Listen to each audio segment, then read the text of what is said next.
اچھا تو جیسا سے یہ بات ہوئی کہ آپ بھی کہہ رہے ہیں کہ اور اسد قیصر صاحب نے بھی کہا کہ جی ہماری کمزوری نہ سمجھے، بیرسٹر گور نے بھی کہا کہ جی مذاکرات کی خواہش کو ہماری کمزوری نہ سمجھے، مذاکرات ہو جاتے ہیں تو ٹھیک ہے، نہیں ہوتے تو سول نافرمانی کی طرف جائیں گے. تو یہ آپ کا اگر فائنل ڈیسیجن ہے تو اس پہ آپ نے اپوزیشن کے دیگر رہنماؤں کو اعتماد میں لیا؟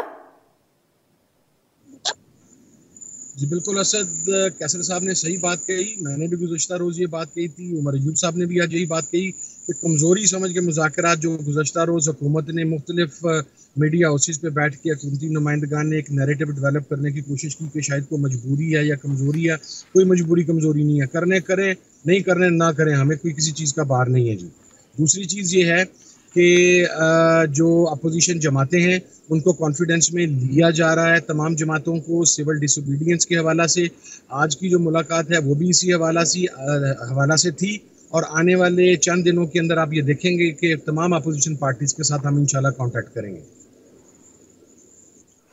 جے یو آئی کو بھی کانفیڈنس میں لیں گے؟ ان کے ساتھ کسی قسم کا نیکسس ہونے جا رہا ہے، لائک ان کو کانفیڈنس میں لیں گے، ساتھ ملانے کی کوشش کریں گے؟ یو آئی کے ساتھ بھی ملاقات ہوگی، بالکل بالکل ہوگی جی انشاءاللہ.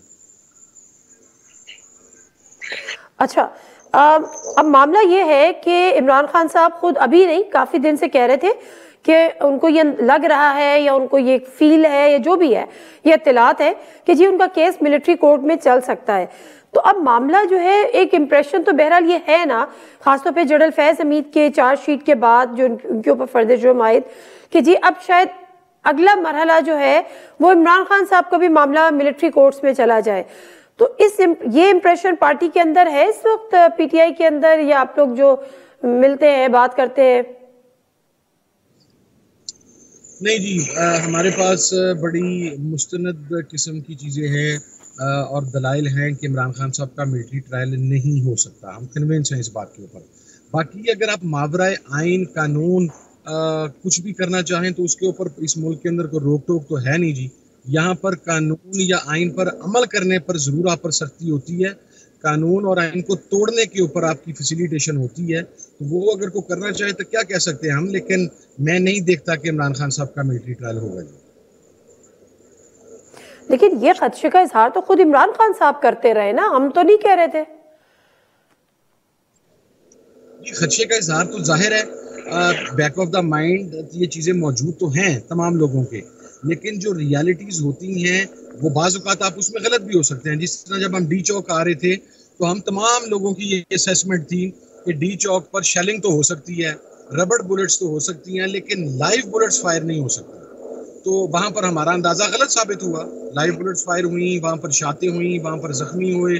تو اسی طریقے سے ہم یہ سمجھتے ہیں کہ لیگل گراؤنڈز کے اوپر عمران خان صاحب کا ملٹری ٹرائل نہیں ہو سکتا، اور ہم کنوینسڈ ہیں کہ تمام کے نہیں ہو سکتا. اس کی کوئی وجہ ہماری سمجھ میں نہیں آتی، لیکن ایک خدشہ تو آپ کے بیک آف دا مائنڈ موجود رہتا ہے نا کہ آپ کا فریق مخالف کسی بھی حد تک جا سکتا ہے.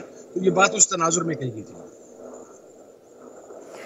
اچھا، تو حامد رضا صاحب، اب معاملہ جو ہے وہ ڈیفینیٹلی پہلے بھی جو آپ کے دھرنے کی جس کی آپ بات کر رہے ہیں کہ عمران خان صاحب کی رہائی تک پہنچ گیا تھا، لیکن وہ شاید دن کچھ مطلوب تھے اور آپ لوگوں کی یا خان صاحب کی خواہش فوری تھی. تو ابھی بھی آپ لوگ کی جو مذاکرات ہے اس کا دو جو نکاتی ایجنڈا ہے یا آپ کے مطالبات ہیں، سیاسی قیدیوں کی فوری رہائی جس میں عمران خان بھی شامل ہیں، اور جوڈیشل کمیشن انکوائری کرے 26 نومبر یا 24 نومبر کی بھی، پلس 9 مئی کی بھی. ایسے ہی ہے؟ جی بالکل ایسے ہی ہے. پہلے معاملات اس حد تک پہنچ گئے تھے کہ عمران خان کی رہائی پہ بات چیت ہو گئی تھی؟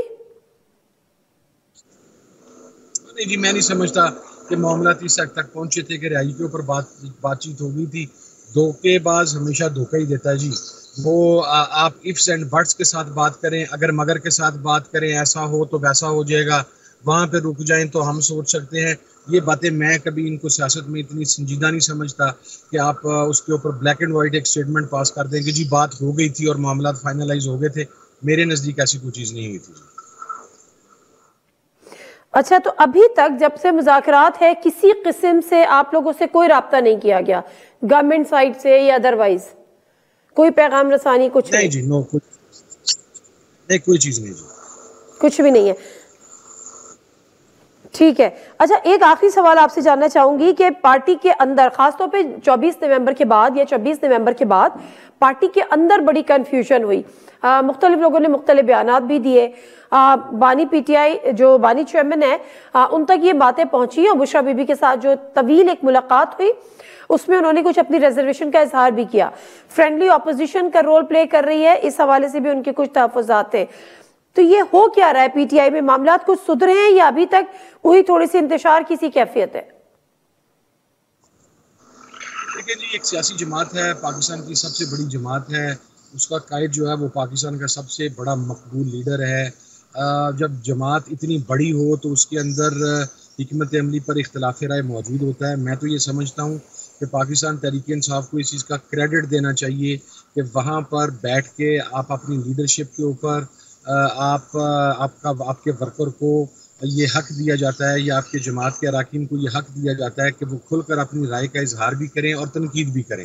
تو یہ تو ایک ڈیموکریٹک رویے کی نشاندہی ہے. باقی ہم جو یہ چاہتے ہیں کہ پارٹیاں اس طرح چلیں کہ کسی ایک فیملی کی اس کے اوپر بادشاہت ہے اور کسی کے پاس بھی اس کے خلاف اپنی رائے دینے کا استحقاق نہ ہو, تو پھر ایسی پارٹیوں کو جمہوری پارٹیاں نہیں کہا جاتا جی.